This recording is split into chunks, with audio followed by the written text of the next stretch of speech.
Do you feel overwhelmed by social media? If you do, you're not alone.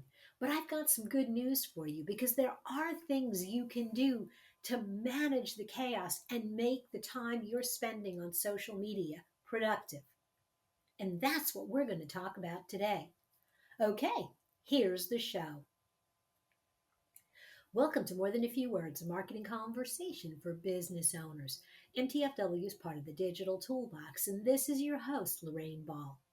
And today we're going to talk about how business owners can navigate social media without being overwhelmed. And I could not think of a better person to have this conversation with than Andrea Jones. Andre- I could not think of a better person to have this conversation with than Andrea Jones. She has built an online business committed to empowering businesses to use the power of social media in a positive and impactful way without being overwhelmed or drained by it. She hosts the acclaimed podcast, the Savvy Social Media Podcast, leads a team providing done for you service inside her marketing agency that was named a top digital marketing agency in 2021. And she serves over 200 students in her membership, the Savvy Social School. Andrea, welcome to the show. Thank you so much for having me here, Lorraine. I am so excited to have this conversation. I'm so glad that you were willing to join me today. So let's dive right in. It's overwhelming. There's so much to keep up with.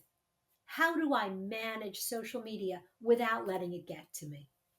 Yeah, and I think one of the challenges with social media is that it's a mixture of our business and our personal life. A lot of it all happens on the same platforms, and so managing that overwhelm really starts with identifying why you're on social media to begin with. I like to separate the platforms myself. So some platforms I use for business purposes, some I use for personal. I like to turn off my notifications so that if I am, off on a weekend and spending time with my family, I'm not pulled back in by those notifications. And then I like to give myself permission and time and space to actually use social media as a tool to grow my business. So that means daily time spent with my community and also weekly time spent creating content. And by giving myself those boundaries, I'm able to reduce that overwhelming feeling just a little bit. Those are so many great tips that you have packed into such a short little segment there that I really want to re-hit some of them. You know, the first was you separate out social media based on what you're trying to do. How do you make the decision? And are there platforms where you do cross over and do a little bit of both? Yeah, Facebook tends to be one of those platforms where I do end up doing a little bit of both. I'm connected to a lot of my family and friends there, and I also am in quite a number of Facebook groups that I use for business. So for me, that does have some crossover. Because of that, I don't tend to spend a ton of time on the platform because I do find if I'm logging in to catch up on what my aunt is doing in Miami, Florida, I also happen to see a post from a business group, and now I'm suddenly thinking about work. So there is some crossover there. But for platforms like Instagram and LinkedIn, it's very much about business for me.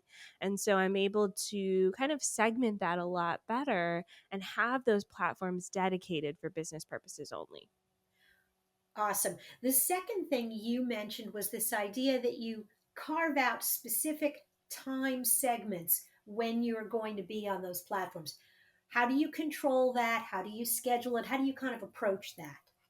Yeah, I came across this time blocking idea for social media back when I was trying to teach social media for the first time about 5 or 6 years ago. And I found that a lot of influencers, marketers, educators in this space were teaching social media from an output of number of posts. So they were saying you should post every day or 5 times a week. And as I'm teaching this and coaching my students and my clients, I realized that in the beginning, committing to that was taking lots of time, 5 to 10 hours a day or at any given time to create all that content. So instead of focusing on a content based output, we started focusing on a time based output. And I found that my clients and students were able to commit to it much longer term and actually see more results over time. So spending about 15-20 minutes a day nurturing your community is a lot more sustainable than going in and trying to do that all on a Saturday, for instance. Carving out 60 to 90 minutes a week to work on content is a lot more sustainable than trying to create 5 posts for the first time. And so when I kind of really doubled down on that time commitment, I saw that myself and my students and my clients were able to actually stick with it longer term instead of doing that big batch of 5 posts and then burning out and never wanting to post again. And I love that you talk about that idea of, 15 minutes of taking care of your community, of engaging, because I've seen that from a lot of different experts are all talking about the value that that engagement brings compared to just post, post, post, post, post. Any tips on the kind of content that seems to engage audience or different ways that you approach that engagement that make it easy and, oh, I don't know, maybe even a little fun? Yes.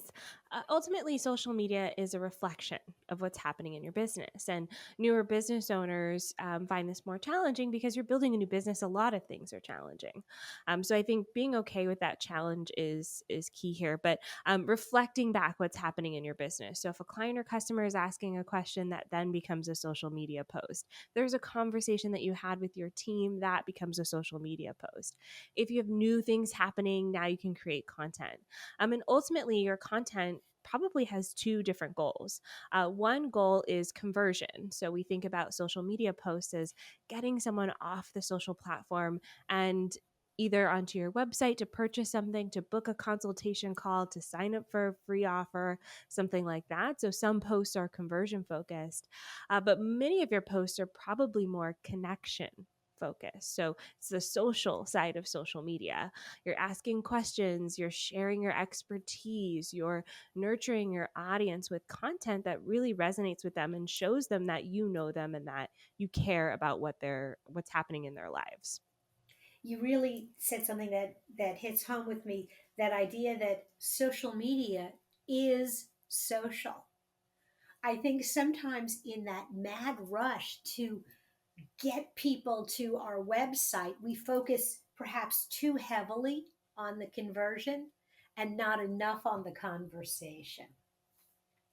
Okay, so other tips for maybe keeping that in balance is, do you use any kind of a ratio that helps you go, wait a minute, I'm being too salesy here? Yeah, there's one that I like to start with, which is the 80/20 rule. So 80% of your content should really focus on connection, with only 20% focusing on conversion.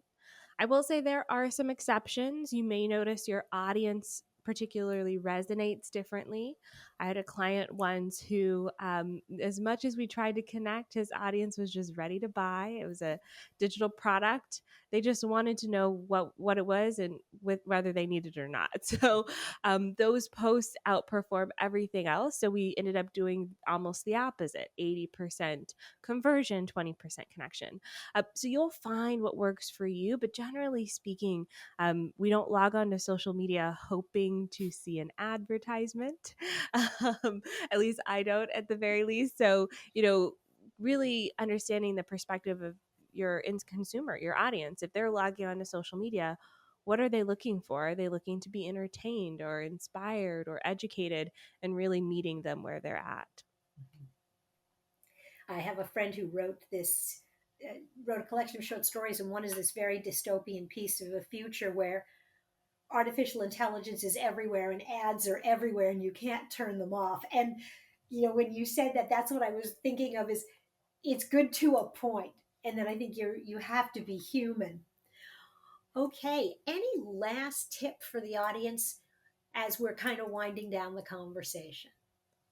When you think about social media, I want you to think about also the end goal for you as the business owner. Um, what do you want to get from social media? I think a lot of times it becomes one of those check mark tasks that have it's on the list. We know we need to do it, and then we feel obligated to do it, and it creates some resentment, and there's a lot of feelings around social media. And so really being clear about the role that social media plays in your business can be very helpful to actually being excited to show up there. So an example would be, if you're a speaker and you're looking to get booked for speaking events, the role that social media plays is probably to show your authority. And so when people look you up, they can see what you're all about. Whereas if you sell, a $10 ebook to teachers, teaching them how to, organize their classrooms, your goal may be a little bit different. You're connecting with different people. The outcome is different. So really thinking about how social media plays a role in your business can help you understand the value that's there instead of it just being yet another task on the never ending to do list. Awesome. Andrea, this has been awesome. Thank you so much for being a part of the show. Oh, thank you so much for having me. I'm going to encourage anyone who's listening, if you are intrigued by some of the things that Andrea has shared, you definitely want to check out the Savvy Social podcast, as well as her website, onlinedrea.com. There'll be a link in the show notes so you can find more. And if you've enjoyed today's conversation, if you'd like to find other resources for your business, be sure to check out digitaltoolbox.club. Look for MTFW wherever you listen to podcasts. This has been another episode of More Than a Few Words.